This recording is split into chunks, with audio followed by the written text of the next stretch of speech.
Hello दोस्तों, आपके अपने यूट्यूब चैनल यूपीएससी नेट में स्वागत है। और आज है 23 और 24 जनवरी। 23 और 24 जनवरी की हम डेली करंट अफेयर्स की बात करने वाले हैं, जो कि आपकी सभी प्रतियोगी परीक्षाओं के लिए इम्पोर्टेंट है। आप लोगों को पता होगा कि हम यहाँ पे पूरी जानकारी के साथ, पूरी डिटेल्स के साथ बात करते हैं, जो कि आपके एग्जाम के लिए बहुत ही ज्यादा महत्वपूर्ण रहता है। तो यहाँ पे आपको फोटो के साथ पूरी डिटेल से, की पॉइंट के माध्यम से पूरी बातचीत मिलती है। की फैक्ट के माध्यम से प्रमुख बिंदु के तहत पूरी हम बात करते हैं, जिस तरीके से आप देख सकते हो, है ना। तो अभी लेकिन इसके लिए आप लोगों को अगर पीडीएफ डाउनलोड करना है, पीडीएफ अगर आप लोगों को डाउनलोड करना है तो हमारे आप ऐप को डाउनलोड कर सकते हैं। अब आप सोचोगे कौन सा ऐप, तो ऐप का नाम है नट लर्निंग ऐप। याद रखिएगा, ऐप का क्या नाम है, नट लर्निंग ऐप के नाम से आप यहाँ पे ऐप को डाउनलोड कर सकते हो। या तो आप डायरेक्ट ऐप को प्ले स्टोर से भी जाके डाउनलोड कर सकते हो, या फिर डिस्क्रिप्शन में लिंक है, लिंक पे क्लिक करो, सीधे प्ले स्टोर पर जाओगे और वहां से आप डाउनलोड कर सकते हो। तो यहाँ पे आपको डेली करंट अफेयर्स हुआ, पीडीएफ हुआ, टेस्ट सीरीज हुआ, एग्जाम वाइज टेस्ट हुआ, लाइव क्लासेस हुआ, रिकॉर्डेड क्लासेस, सारा आपको यहाँ पे मिलेगा। सबसे बड़ी बात ये है कि आपको यहाँ पे टेस्ट सीरीज मल्टीपल सब्जेक्ट की टेस्ट सीरीज, अलग अलग तरीके से एग्जाम की टेस्ट सीरीज मिलेगी, जो आपके लिए बहुत महत्वपूर्ण। जैसे कि चाहे वो यूपीएससी की हो, स्टेट पीसीएस की हो, यूपी आरओ की हो, या नर्सिंग की हो, सभी टेस्ट सीरीज यहाँ पे आप लोगों को मिलेगी। जिस तरीके से आप देख सकते हो, आपको सभी जगह आप देखोगे 20 टेस्ट, 30 टेस्ट, 40 टेस्ट, 50 टेस्ट मिलते हैं, लेकिन यहाँ नट लर्निंग ऐप पर आपको एक बार में 237 टेस्ट मिलेंगे। आप लगाते लगाते थक जाओगे, लेकिन आपके टेस्ट खत्म नहीं होने वाले। साथ में आपके टेस्ट ऐसे भी होंगे, जीएस के अलग होंगे, सीसेट के अलग होंगे, और प्रीवियस ईयर के टेस्ट अलग होंगे। तो यहाँ पे आप एक देखोगे तो अलग अलग तरीके से टेस्टों को दे सकते हो, तो फुल टेस्ट एक अलग होंगे। तो आप चीजों को डाउनलोड कर सकते हो, देख सकते हो। तो अभी जाइएगा, नट लर्निंग ऐप डाउनलोड कर लीजिएगा, ठीक है। आज की जो हमारी पहली करंट अफेयर्स है उसकी बात कर लेते हैं, जो कि बहुत मोस्ट इंपोर्टेंट करंट अफेयर्स है।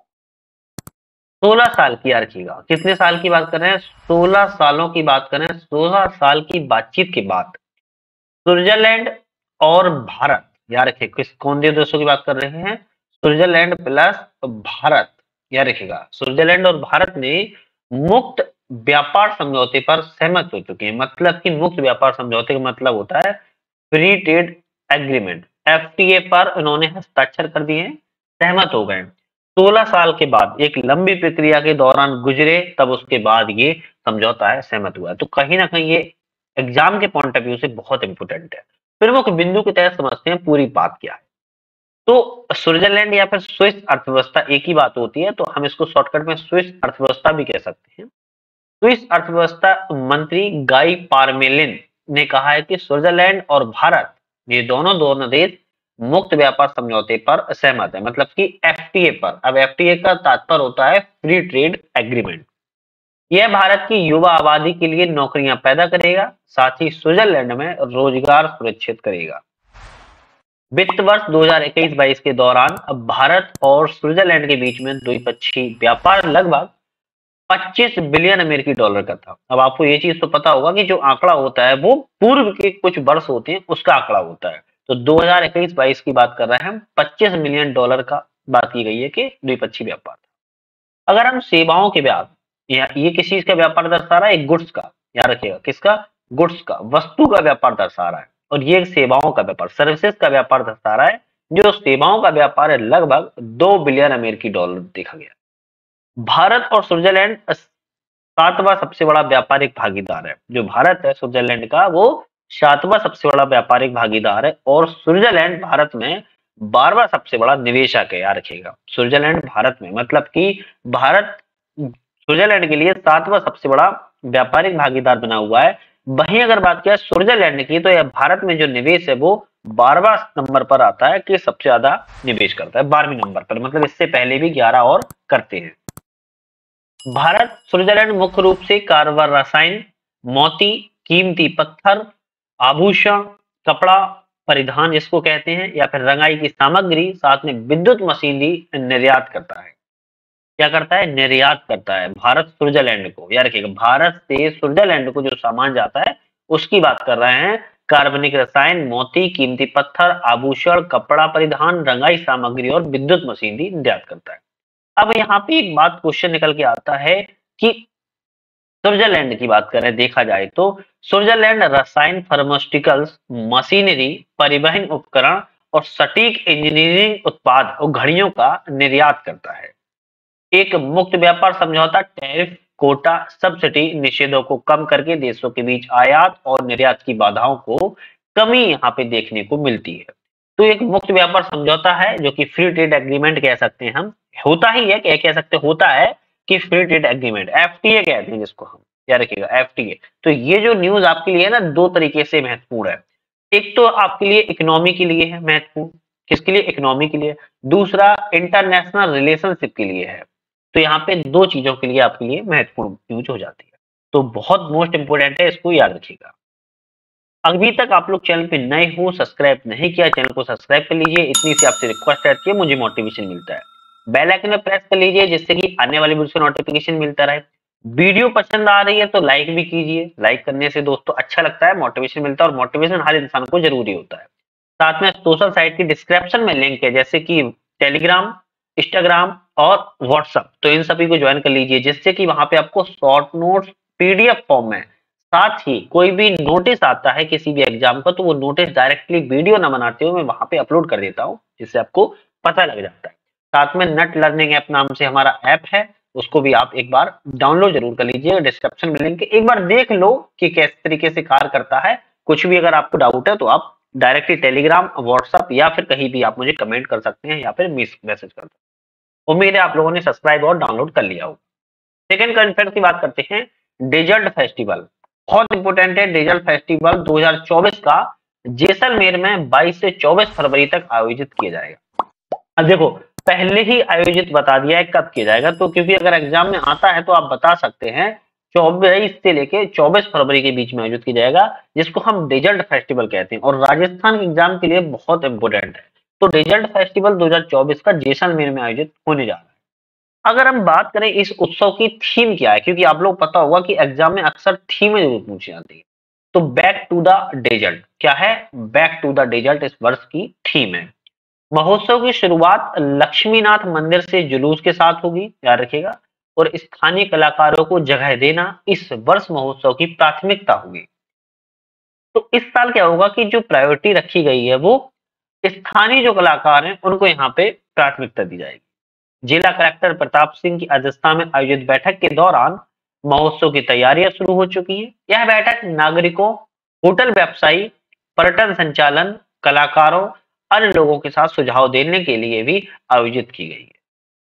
नेक्स्ट अफेयर्स की बात करते हैं। केंद्रीय गृह मंत्री अमित शाह ने डिजिटल फॉरेंसिक उत्कृष्टता केंद्र का उद्घाटन किया। किस चीज का? डिजिटल फॉरेंसिक उत्कृष्टता का इन्होंने केंद्र है उसका उद्घाटन किया हुआ है, और भारत के केंद्रीय गृह मंत्री हैं अमित शाह। आप इनको बखूबी अच्छे से जानते हो। प्रमुख बिंदु के बाद समझते हैं कि क्या है पूरी बात। गुजरात के गांधीनगर में राष्ट्रीय फोरेंसिक विज्ञान विश्वविद्यालय, व्यवहारिक तौर पर फोरेंसिक पर एक अंतरराष्ट्रीय सम्मेलन का भी उद्घाटन किया गया था। उद्घाटन सत्र में केंद्रीय गृह सचिव अजय भल्ला, राष्ट्रीय मानवाधिकार आयोग के अध्यक्ष न्यायमूर्ति अरुण कुमार मिश्रा और गुजरात के कानून और न्याय मंत्री ऋषिकेश पटेल ने भाग लिया था। ये जो अतिथि थे इन्होंने भाग लिया था।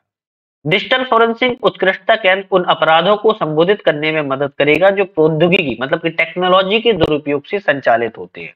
याद रखिएगा ये जो वर्ड है बहुत इंपॉर्टेंट है, ये हो सकता है एग्जाम पूछ लिया जाए कि जो फोरेंसिक केंद्र है वो क्यों उसका खोला गया है। तो अपराधों को संबोधित करने के लिए, सबसे चीज टेक्नोलॉजी के दुरुपयोग है उसको यहाँ पे संचालित करने के लिए खोला गया। यह जांचकर्ताओं को साइबर अपराध के खिलाफ डिजिटल हथियार प्रदान करेगा। याद रखिएगा जो साइबर अपराध होते हैं उसके खिलाफ में यहाँ पे डिजिटल हथियार प्रदान करने की बात की। साथ में एनएफएसयू के द्वारा राष्ट्रीय मानवाधिकार आयोग, राष्ट्रीय महिला आयोग, राष्ट्रीय बाल अधिकार संरक्षण आयोग, गुजरात के राज्य मानवाधिकार आयोग के सहयोग से व्यवहारिक फोरेंसिक पर अंतरराष्ट्रीय सम्मेलन भी आयोजित किया जा रहा है। इस सम्मेलन में करीब अगर देखा जाए तो 600 प्रतिनिधि हिस्सा लेंगे। कितने? 600 लोगों की यहाँ पे हिस्सेदारी की बात कर रही है। वे अपराध विज्ञान की विस्तारित रूपरेखा पर विचार विमर्श करेंगे और वो शामिल यहाँ पे करने की बात की जा रही है। तो फोरेंसिक उत्कृष्टता केंद्र जो डिजिटल तरीके से खोला जा रहा है बहुत इंपॉर्टेंट है, इसको याद रखिएगा। नेक्स्ट बात करते हैं जो करंट अफेयर्स है। भारत वैश्विक स्तर पर बहुत इंपॉर्टेंट है। भारत वैश्विक मतलब कि दुनिया के लेवल पर बात कर रहा है, वर्ल्ड के लेवल पर बात कर रहा है कि भारत वैश्विक स्तर पर चौथा सबसे बड़ा, कौन सा नंबर पर है, चौथा सबसे बड़ा इक्विटी बाजार बन चुका है। कौन सा बाजार बन चुका है, इक्विटी बाजार। बात करने की बात करेंगे कि भारत विश्व का चौथा इक्विटी बाजार बन गया है, सबसे बड़ा। प्रमुख बिंदु समझते हैं पूरी बात क्या है, क्योंकि बहुत इंपोर्टेंट है, शेयर बाजार संबंधित है, इकोनॉमी के क्वेश्चन बनते हैं इससे।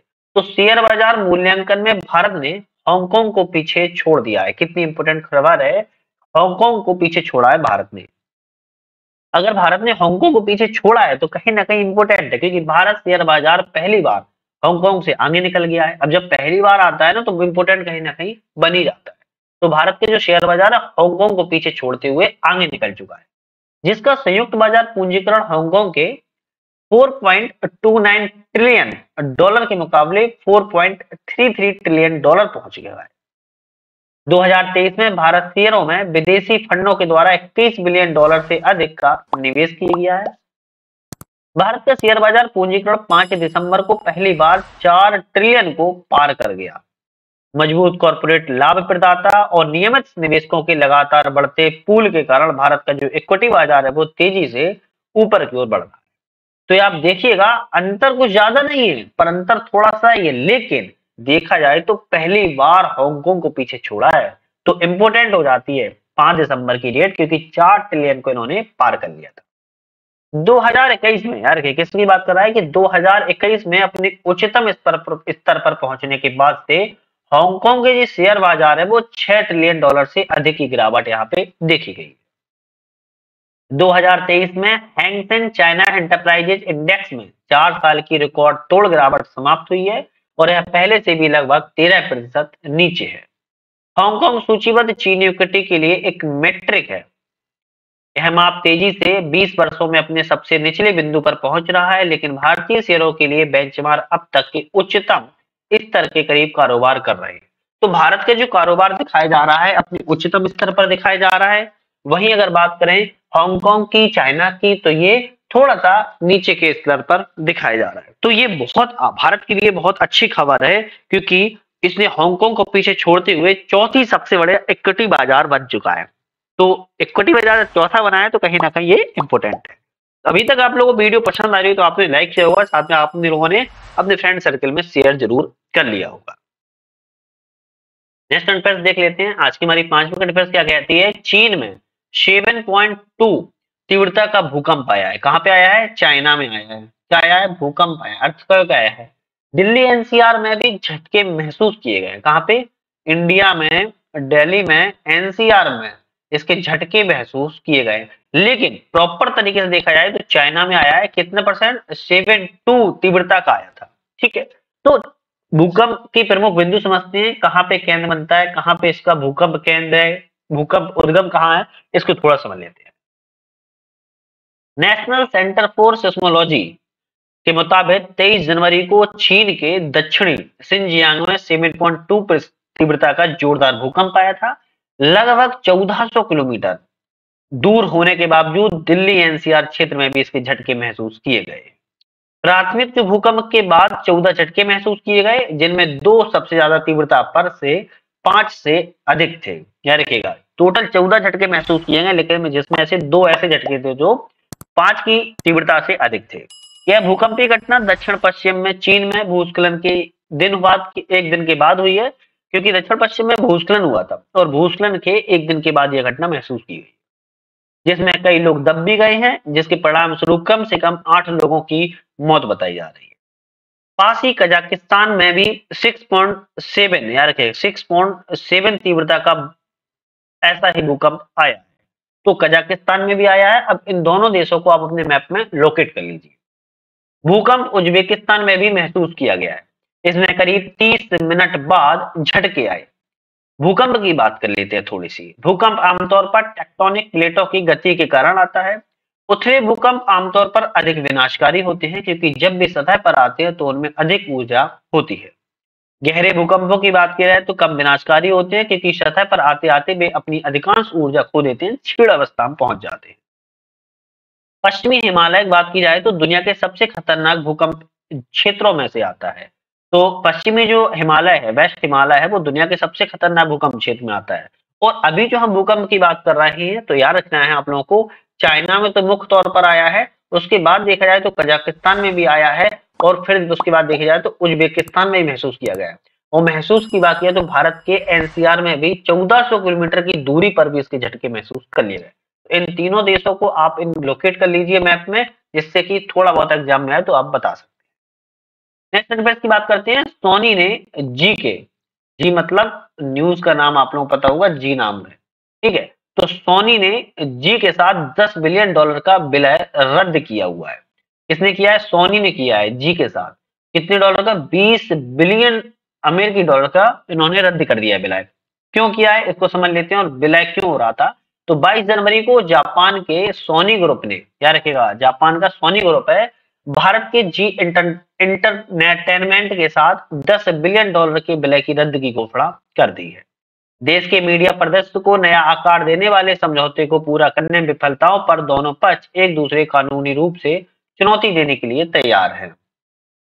कंटेंट की कमी वाले भारत में मीडिया पावर हाउस बनाने के इरादे किए गए थे, जिससे टूटने से टीवी ब्रॉडकास्ट जी के लिए अधिक अनिश्चितता पैदा हो गई है, खासकर ऐसे समय में जब प्रतिस्पर्धा बढ़ रही है। मतलब कि यहाँ पे जब कंपटीशन बढ़ रहा है, और इस दौरान देखा जाए तो ये रद्द हुआ जो समझौता बहुत ज्यादा इंपॉर्टेंट है। डिज्नी क्या है? डिज्नी अब भारत के सबसे बड़े मनोरंजन साम्राज्य में से एक बनाने के लिए भारतीय व्यवसायों को अरबपति मुकेश अंबानी की रिलायंस की मीडिया संपत्ति के साथ विलय करना चाहता है। सोनी ने एक बयान में यह भी कहा है कि जी के साथ सद्भावनापूर्ण चर्चा के बावजूद विलय कुछ समापन शर्तें संतुष्ट नहीं थी। कंपनियां 21 जनवरी की समय सीमा के विस्तार पर सहमत होने पर असमर्थ थी। जी ने भारतीय स्टॉक एक्सचेंज को बताया कि सोनी विलय समझौते के कथित उल्लंघन के लिए मध्यस्थता का आह्वान करेंगे। समाप्ति शुल्क और आपातकालीन अंतिम राहत में $90 मिलियन की मांग करने की यहाँ पे बात की जा रही है। सितंबर 2021 में पहली बार विलय की घोषणा से पहले जी के शेयर अपने उच्च स्तर पर, मतलब कि 8% नीचे हैं। और वही बात किया है कि जी की स्थापना 1992 में की गई थी। कब की गई थी? 1992 में जी की स्थापना की गई थी।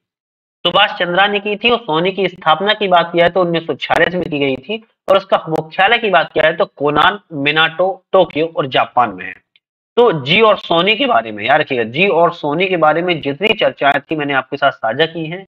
अगर इन केस कभी भी एग्जाम में आता है तो आप उसको बता सकते हैं। वैसे ये मोस्ट इंपोर्टेंट करंट अफेयर्स ज्यादा तौर पे तो नहीं है, फिर भी अगर कुछ पूछा जाता है तो आप अब इतने परिपक्व हो गए हैं कि आप इसके बारे में आप बता सकते हैं। नेक्स्ट करंट अफेयर्स की तरफ चलते हैं। नेक्स्ट करंट अफेयर्स हमारी बहुत इंपोर्टेंट है, एग्जाम में कहीं ना कहीं पूछी जा सकती है। नेक्स्ट करंट अफेयर्स है लद्दाख के कारगिल में। अब आप लोग कारगिल से परिचित होगी कि दुनिया के सबसे ऊंचा युद्ध का मैदान जिसे कहा भी जाता है। लद्दाख के कारगिल में एन, याद रखिएगा इसकी बात कर रहे हैं, AN-32 कुरियर सेवा शुरू की गई है। तो लद्दाख के कारगिल में की गई है। और जो भारत का सियाचिन है वो सबसे ऊंचा युद्ध का मैदान जाना जाता है। कौन सा? सियाचिन की बात कर रहे हैं। जो सियाचिन है वो सबसे ऊंचा युद्ध का मैदान जाना जाता है। लेकिन अभी हम बात कर रहे हैं कारगिल की। तो कारगिल में कोरियर सेवा की शुरुआत की गई है AN-32 के द्वारा। प्रमुख बिंदु के तहत पूरी बात समझते हैं तो भारतीय वायुसेना के पायलटों के द्वारा, याद रखिएगा इसके द्वारा, भारतीय वायुसेना के पायलटों के द्वारा संचालित उद्घाटन उड़ान में 11 यात्रियों को कारगिल से जम्मू और 7 यात्रियों को जम्मू से कारगिल पहुंचाया गया है। तो कारगिल से जम्मू और जम्मू से कारगिल पहुंचाया गया। यह पहल क्षेत्रीय कनेक्टिविटी को बढ़ाने, आर्थिक विकास को बढ़ावा देने महत्वपूर्ण भूमिका निभाएगी। AN-32 कुरियर सेवा का उद्देश्य क्या है? उद्देश्य इंपोर्टेंट है, इसको उद्देश्य समझते हैं। यात्रा को सुव्यवस्थित करना, कारगिल से कनेक्टिविटी में सुधार करना। लद्दाख स्वायत्त पर्वतीय विकास परिषद के अध्यक्ष और CEC डॉक्टर मोहम्मद जाफर अखून ने महत्वपूर्ण सेवा की शुरुआत के लिए भारतीय वायुसेना के पायलटों का स्वागत भी किया है। नेक्स्ट हमारी करंट अफेयर्स की बात करते हैं। इंपोर्टेंट करंट अफेयर्स है एक्सरसाइज खंजर। याद रखिए कौन सी एक्सरसाइज है? एक्सरसाइज खंजर है। और किन दो देशों के बीच की गई है इसकी बात करते हैं, कहां पे की गई है इसकी बात करेंगे, क्यों महत्वपूर्ण है इसकी बात करेंगे। तो एक्सरसाइज खंजर का 11वां संस्करण है और यह हिमाचल प्रदेश के बकलोह में शुरू किया हुआ है। तो कहां पे किया गया? हिमाचल प्रदेश में किया गया है, हिमाचल प्रदेश के बकलोह में। हिमाचल प्रदेश के बकलोह में 11वां संस्करण, कौन सा? खंजर। तो किन दो देशों के बीच है? भारत और किर्गिस्तान। याद रखिएगा भारत और किर्गिस्तान के बीच में खंजर होता है। खंजर मतलब एक अभ्यास है। भारत और किर्गिस्तान संयुक्त रूप से विशेष बल अभ्यास खंजर का 11वां संस्करण हिमाचल प्रदेश के बकलोह में विशेष बल प्रशिक्षण स्कूल में शुरू हुआ है। यह अभ्यास की बात करें तो 22 जनवरी से 3 फरवरी 2024 तक निर्धारित है। दोनों देशों के में वैकल्पिक रूप से आयोजित किया जाने वाला एक वार्षिक अभ्यास है, सालाना अभ्यास होता है। भारतीय सेना की टुकड़ी का प्रतिनिधित्व की बात किया तो पैरासूट रेजिमेंट विशेष बल के सैनिकों के द्वारा की जा रहा है, जबकि किर्गिस्तान की टुकड़ी की बात किया है तो स्कॉर्पियन ब्रिगेड के द्वारा किया जा रहा है। इस अभ्यास का उद्देश्य क्या है तो आतंकवाद विरोधी और विशेष बल संचालन में अनुभव मतलब कि एक्सपीरियंस और सर्वोत्तम प्रथाओं जो टेक्नोलॉजी वगैरह है उसका आदान प्रदान करना है। तो इसका उद्देश्य बहुत सटीक है, आतंकवाद विरोध के बीच में इसको एक अनुभव और आदान प्रदान के रूप में बात की जा रही है। यह अभ्यास विशेष बल कौशल और सम्मेलन और निष्कर्षण की उन्नत तकनीकों के विकसित करने पर केंद्रित है। वही बात है कि टेक्नोलॉजी पर यह पूरा केंद्रित है। यह अभ्यास दोनों पक्षों को अंतर्राष्ट्रीय आतंकवाद, उग्रवाद की आम चिंताओं को हल करते हुए रक्षा संबंधों को मजबूत करने की अनुमति देता है। तो यहाँ पे आतंकवाद यार किसकी बात कर रहा है यहाँ पे, आतंकवाद को और उग्रवाद को, आतंकवाद और उग्रवाद के लिए यहाँ पे समाधान और चिंता उनसे निपटने के लिए यहाँ पे अभ्यास किए जा रहा है दोनों के लिए। तो कहीं ना कहीं ये इंपोर्टेंट हो जाता है। खंजर कौन सा अभ्यास है, अभ्यास का नाम है खंजर, भारत और किर्गिस्तान के बीच होता है। ठीक है, नेक्स्ट अभ्यास की बात करते हैं। केरल की मदिका भाषा विलुप्त होने की कगार पर पहुंच चुकी है। कौन सी भाषा है केरल की, मदिका। बहुत इंपॉर्टेंट है, बहुत ही ज्यादा इंपॉर्टेंट है, स्टार्क लगाओ इस पे क्योंकि एग्जाम में आ सकता है, क्योंकि विलुप्त की कगार पर पहुंच चुकी है। कहाँ की भाषा है, केरल की भाषा है। कौन सी, मदिका। पूरी बात समझते हैं। मदिका भाषा केरल के कन्नूर जिले के केरीवल्लू ग्राम पंचायत के पास चकलिया समुदाय के द्वारा बोली जाती है। तो ये जो टर्म्स आपको दिख रहे हैं ना तीन चार, ये इंपॉर्टेंट है कहीं ना कहीं आपके एग्जाम के लिए। क्यों, कौन कौन से हैं, मदिका भाषा है, कहाँ की है, कन्नूर जिले की है, करीवेल्लूर ग्राम पंचायत की है, आ सकता है कौन से समुदाय, तो चकलिया समुदाय के द्वारा बोली जाती है या फिर प्रयोग की जाती है। मदिका भाषा केवल दो वक्ता बचे हैं, केपी नारायणन और उनकी भतीजी राजपुत्री। मदिका भाषा एकमात्र वक्ता है। तो ये जो दो व्यक्ति हैं ये बस बचे रह गए हैं, बाकी सब अब कोई है नहीं जो बोलता हो। तो केपी नारायणन और उनकी भतीजी राजपुत्री मदिका भाषा के एकमात्र वक्ता है। तो ये इसीलिए बहुत इंपॉर्टेंट है दोस्तों, याद रख लो एग्जाम में आ सकती है। मदिकी भाषा की कोई लिपि नहीं है, याद रखना है। यह तेलुगु, तुलु, कन्नड़, मलयालम का मिश्रण है। तो चार भाषाओं का मिश्रण है इसमें।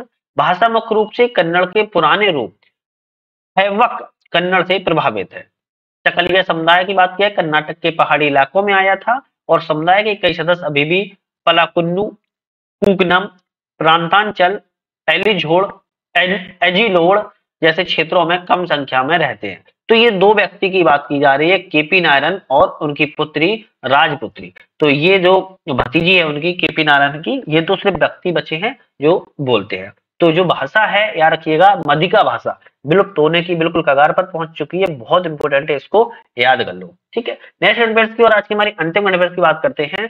उससे पहले आप लोगों ने ऐप को डिस्क्रिप्शन से डाउनलोड कर लिया होगा लिंक से, साथ में सोशल साइट की डिस्क्रिप्शन में लिंक है, ज्वाइन कर लिया आप लोगों ने, साथ में चैनल पे नए थे सब्सक्राइब भी कर लिया होगा, जिससे कि आने वाले वीडियोस का वगैरह नोटिफिकेशन मिलता रहे। करंट अफेयर्स है हमारी, an uncommon love the early life of Sudha and Narayana Murthy नामक पुस्तक की जारी की गई है। कौन सी पुस्तक है, फिर से याद कर लो, an uncommon love the early life of Sudha and Narayana Murthy. एक पुस्तक है जो जारी की गई है। समझते हैं पूरी बात क्या है। तो an uncommon love the early life of Sudha and Narayana Murthy Chitra Banerjee Divakaruni के द्वारा लिखी गई पुस्तक है। सुधा कुलकर्णी टेल्को की पहली महिला इंजीनियर के रूप में अपना करियर बना रही थी जब उनकी मुलाकात गंभीर, आदर्शवादी, प्रतिभाशाली नारायण मूर्ति से हुई थी। यह पुस्तक एक शक्तिशाली और स्थायी विवाह बनाने के लिए उनके द्वारा किए गए बलिदानों के बारे में बताती है।